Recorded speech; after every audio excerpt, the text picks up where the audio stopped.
বাংলাদেশের সর্বশেষ গুরুত্বপূর্ণ আপডেট সংবাদে আপনাকে স্বাগত। শুরুতেই সংবাদ শিরোনাম, পরে বিস্তারিত।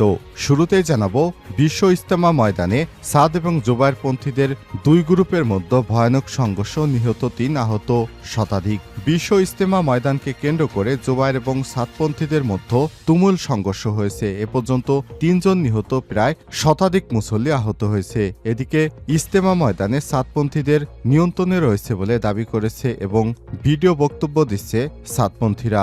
বুধবার ভোররাত ৩টার দিকে এই সংঘর্ষ শুরু হয়। নিহতরা হলেন কিশোরগঞ্জ জেলার পাকুন্দিয়া থানার ১১ সিন্ধু গ্রামের আমিনুল ইসলাম বাচ্চু ৭০, ঢাকা দক্ষিণখানের বেড়াইত এলাকার বেলাল ৬০ এবং বগুড়ার তাজুল ইসলাম ৭০। এরপর জানাবো, D8 সম্মেলনে যোগ দিতে ঢাকা ত্যাগ করেছেন প্রধান উপদেষ্টা। D8 শীর্ষ সম্মেলনে যোগ দিতে অন্তর্বর্তীকালীন সরকারের প্রধান উপদেষ্টা অধ্যাপক ডক্টর মোহাম্মদ ইউনূস মঙ্গলবার ১৭ ডিসেম্বর দিবাগত রাত ১:২০ মিশরের উদ্দেশ্যে ঢাকা ত্যাগ করেছেন। হজরত শাহজালাল আন্তর্জাতিক বিমানবন্দর থেকে তাকে বহনকারী ফ্লাইটটি মিশরের রাজধানী কায়রোর উদ্দেশ্যে রওনা দেয়। এদিকে প্রত্যেকটা রাজনৈতিক দল সম্ভাব্য ফ্যাসিস্ট, বললেন উপদেষ্টা শারমিন মুর্শিদ। প্রত্যেকটা রাজনৈতিক দলকে সম্ভাব্য ফ্যাসিস্ট বলে মন্তব্য করেছেন উপদেষ্টা শারমিন এস এম মুর্শিদ। তিনি বলেছেন, রাজনৈতিক দলগুলোর মধ্যে গণতন্ত্রের চর্চা নেই। আজ ঢাকা রিপোর্টার্স ইউনিটি নসরুল হামিদ মিলনায়তনে রোকেয়া দিবস উপলক্ষে জুলাই গণ অভ্যুত্থানের লড়াকু নারীদের ভূমিকা এবং নতুন বাংলাদেশ বিনির্মাণে নারীদের অংশগ্রহণ শীর্ষক আলোচনা সভায় তিনি এই মন্তব্য করেছেন। এবারে জানাবো, কবে থেকে ভারী বর্ষণ, জানালো আবহাওয়া অফিস। বঙ্গোপসাগরে অবস্থানরত লঘুচাপের প্রভাবে শীতের মধ্যে দেশের কোথাও কোথাও মাঝারি থেকে ভারী বর্ষণ হতে পারে। সময় তাপমাত্রা আরও নেমে আসবে, ফলে শীত বেশি অনুভূত হতে পারে বলে জানিয়েছে আবহাওয়া অফিস। এদিকে ভারত মুক্তিযুদ্ধকে যদি অন্যভাবে দেখে সেটা তাদের ব্যাপার, বলেন উপদেষ্টা ব্রিগেডিয়ার সাখাওয়াত হোসেন। ভারত যদি বাংলাদেশের মুক্তিযুদ্ধকে অন্যভাবে দেখে তাহলে সেটা তাদের ব্যাপার বলে মন্তব্য করেছে নৌপরিবহন উপদেষ্টা অবসরপ্রাপ্ত ব্রিগেডিয়ার জেনারেল অবসরপ্রাপ্ত ডক্টর সাখাওয়াত হোসেন। মঙ্গলবার সকালে সিলেট মেরিন একাডেমি কুচকাওয়াজ অনুষ্ঠানে অংশগ্রহণ করে সাংবাদিকদের এক প্রশ্নের জবাবে ভারতের প্রধানমন্ত্রী টুইট প্রসঙ্গে সব কথা বলেন উপদেষ্টা। এবং সর্বশেষ জানাবো, উত্তর কোরিয়ার অর্ধশত সৈন্যকে হত্যার দাবি ইউক্রেনের। রাশিয়ার কুরস্ক অঞ্চলে হামলা চালিয়ে উত্তর কোরিয়ার অন্তত অর্ধশত সৈন্যকে হত্যা করা হয়েছে বলে দাবি করেছে ইউক্রেনের সামরিক বাহিনীর স্পেশাল ফোর্স। মঙ্গলবার ৩ দিনের লড়াইয়ে ওই সৈন্যদের হত্যার দাবি করেছে ওই বিশেষ বাহিনী। এছাড়াও লড়াইয়ে আহত হয়েছে আরও অন্তত ৪৭ জন সৈন্য। প্রিয় দর্শক, এতক্ষণ শুনছিলেন সংবাদ শিরোনাম, এবারে বিস্তারিত। তবে তার আগে বন্ধুরা, অনুরোধ থাকবে সংবাদটিতে একটি লাইক দিন। এই চ্যানেলে আপনি নতুন হয়ে থাকলে আমাদের সংবাদটি দেখতে দেখতে চ্যানেলটি সাবস্ক্রাইব করে রাখুন। কমেন্ট করে আপনার মূল্যবান মতামত জানিয়ে দিন বন্ধুরা, আপনি বিশ্বের কোন দেশ থেকে বা বাংলাদেশের কোন স্থান থেকে আমাদের সংবাদটি দেখছেন এবং শুনছেন। এবারে বিস্তারিত। বিশ্ব ইজতেমার ময়দানে সাদ এবং জোবায়েরপন্থীদের সংঘর্ষে নিহত ৩, আহত শতাধিক।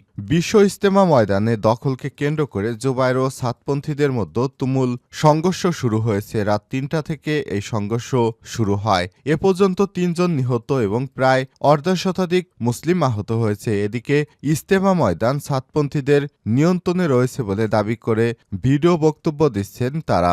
বুধবার ভোররাত ৩টার দিকে সংঘর্ষ শুরু হয়। নিহতরা হলেন কিশোরগঞ্জ জেলার পাকুন্দিয়া থানার ১১ সিন্ধু গ্রাম আমিনুল ইসলাম বাচ্চু ৭০, ঢাকার দক্ষিণখানের বেড়াইত এলাকার বেলাল ৬০, বগুড়ার তাজুল ইসলাম ৭০। আহতরা হলেন আব্দুর রউফ ৫৫, ব্রাহ্মণবাড়িয়া, মজিবুর রহমান ৫৮, ময়মনসিংহ, আব্দুল হান্নান ৬০, জহুরুল ইসলাম ৩৮, আরিফ ৩৪, গোপালগঞ্জের ফয়সাল ২৮, তরিকুল ৪২ নরসিংদী, শাহেদ ৪৪ চট্টগ্রাম, উকিল মিয়া ৫৮ নরসিংদী, পান্ত ৫৫ টঙ্গী, খোরশেদ আলম 50, বেলাল 34 কেরানীগঞ্জ, আনোয়ার 50 নারায়ণগঞ্জ, আবু বকর 59 নারায়ণগঞ্জ, আরিফুল ইসলাম 50, আনোয়ার 26 সাভার, আনোয়ার 76 নোয়াখালী সদর, ফোরকান আহমেদ 35 সাতক্ষীরা, আব্দুর রৌফ 55 ব্রাহ্মণবাড়িয়া, মুজিবুর রহমান 58 ময়মনসিংহ, আব্দুল হান্নান 60 গাজীপুর, জহুরুল ইসলাম 38 টঙ্গী, শাহেদ 44 চট্টগ্রাম। স্থানীয়রা জানিয়েছে রাত ৩টার দিকে সাতপন্থীরা তুরাগ নদীর পশ্চিম তীর থেকে কামারপাড়া ব্রিজ সহ বিভিন্ন রাস্তা দিয়ে ইজতেমা ময়দানে প্রবেশ করতে থাকে। সময় ময়দানের ভেতর থেকে জোবায়েরপন্থীরা ইটপাটকেল নিক্ষেপ শুরু করে। জবাবে সাতপন্থীরাও পাল্টা হামলা চালায়। এক পর্যায়ে সাতপন্থীরা ময়দানে প্রবেশ করলে উভয় পক্ষের মধ্যে ব্যাপক সংঘর্ষ শুরু হয়। এতে ৩ জন নিহত ও শতাধিক ব্যক্তি আহত হয়েছে বলে জানা গেছে। জবাবে অনুসারীদের বহন করা বেশ কয়েকটি গাড়ি ভাঙচুর চালায়। সাতপন্থীদের প্রভাবশালী মুরব্বী মুয়াজ বিন নূর এক ভিডিও বার্তায় বলেছেন, আমরা এখন ইজতেমা ময়দান নিয়ন্ত্রণে আছি। জোবায়েরপন্থীদের আক্রমণে আমাদের এক ভাই শহীদ হয়েছেন। ময়দানে অনেক জোবায়েরপন্থী চাক ও ছোড়াসহ প্রবেশ করেছে বলে জানা গেছে। টঙ্গী আহসানুল্লাহ মাস্টার জেনারেল হাসপাতালের জরুরি বিভাগে কর্মরত হাফিজুল ইসলাম যুগান্তরকে বলেছেন, এ পর্যন্ত ৩ জন নিহত এবং অসংখ্য লোক আহত হয়েছে। আহতরা হাসপাতালে আসছে, আরও নিহতের সংখ্যা বাড়তে পারে। D8 সম্মেলনে যোগ দিতে ঢাকা ত্যাগ করছেন প্রধান উপদেষ্টা। D8 শীর্ষ সম্মেলনে যোগ দিতে অন্তর্বর্তীকালীন সরকারের প্রধান উপদেষ্টা অধ্যাপক ড মোহাম্মদ ইউনূস মঙ্গলবার ১৭ ডিসেম্বর দিবাগত রাত ১:২০ মিশরের উদ্দেশ্যে ঢাকা ত্যাগ করেছেন। হজরত শাহজালাল আন্তর্জাতিক বিমানবন্দর থেকে তাকে বহনকারী ফ্লাইটটি কায়রোর উদ্দেশ্যে রওনা দেয়। এর আগে বিকেলে ফরেন সার্ভিস একাডেমিতে এক ব্রিফিংয়ে প্রধান উপদেষ্টার প্রেস সচিব আবুল কালাম আজাদ মজুমদার এই সফর ও সম্মেলনের সম্পর্কে বিস্তারিত তথ্য দেন। ব্রিফিংয়ে আরও উপস্থিত ছিলেন প্রধান উপদেষ্টার প্রেস সচিব শফিকুল আলম, সিনিয়র সহকারী প্রেস সচিব ফয়েজ আহমেদ। উপপ্রেস সচিব জানান, কায়রোতে ১১তম D8 শীর্ষ সম্মেলনে বাংলাদেশ ছাড়াও ইন্দোনেশিয়া, তুরস্ক, পাকিস্তান, মালয়েশিয়া এবং নাইজেরিয়ার উচ্চ পর্যায়ের প্রতিনিধিরা অংশ নেবেন। এবারও সম্মেলনের প্রতিপাদ্য নির্ধারণ করা হয়েছে investing in youth and supporting small media enterprise, shaping টুমরোস economy. এই প্রতিপাদ্য ভবিষ্যতের অর্থনীতি, যুবশক্তি, ক্ষুদ্র ও মাঝারি শিল্পের SME গুরুত্বকে তুলে ধরা এবং বাংলাদেশের জন্য সম্মেলনে অত্যন্ত গুরুত্বপূর্ণ বলে নিশ্চিত করেছেন। এ সময় তিনি আরও জানান, প্রধান উপদেষ্টা ড মোহাম্মদ ইউনূস বাংলাদেশের তরুণ ও ক্ষুদ্র মাঝারি শিল্পের বৈশ্বিক উন্নয়ন কৌশল নিয়ে আলোচনা করবেন। SME খাতকে কিভাবে আরও কার্যকরভাবে কাজে লাগানো যায় এবং এই খাতের উন্নয়নে D8 এর সহযোগিতা কিভাবে পাওয়া যেতে পারে তা নিয়ে আলোচনা করা হবে। জানা গেছে, D8 organization for economic cooperation বা ডেভেলপিং এইটের সংস্থা বাংলাদেশ, মিশর, Indonesia, Iran, Malaysia, Nigeria, Pakistan এবং তুরস্কের মধ্যে অর্থনৈতিক উন্নয়নের সহযোগিতার জন্য তারা একে অপরের সঙ্গে আলাপ আলোচনা করবেন।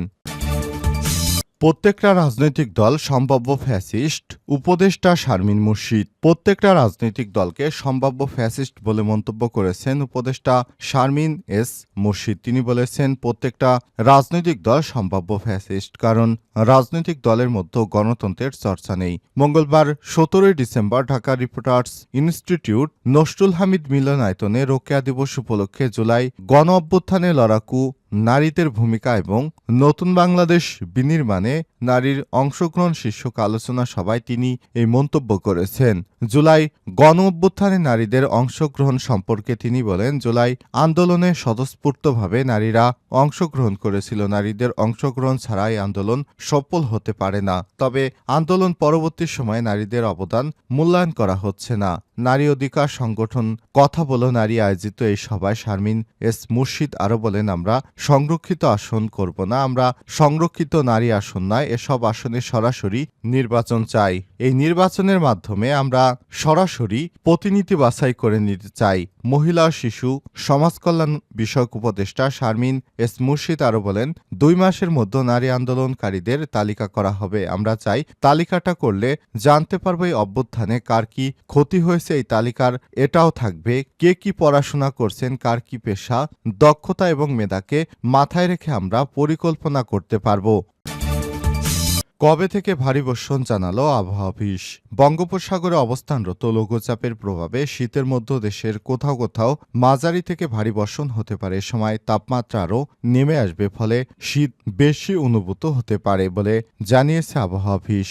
মঙ্গলবার রাতে আবহাওয়াবিদ মোহাম্মদ ওমর ফারুকের সই করা এক বিশেষ সতর্কবার্তায় বলা হয়েছে, বঙ্গোপসাগরে অবস্থানরত লঘুচাপের প্রভাবে ঢাকা, খুলনা, বরিশাল, চট্টগ্রাম বিভাগের কোথাও কোথাও আগামী শুক্রবার 20 ডিসেম্বর ভোর 6টা থেকে পরবর্তী 72 ঘন্টা মাঝারি 24 ঘন্টা 1 থেকে 11 থেকে 22 মিলিমিটার থেকে ভারী 24 ঘন্টায় 44 থেকে 88 মিলিমিটার বৃষ্টিপাত হতে পারে।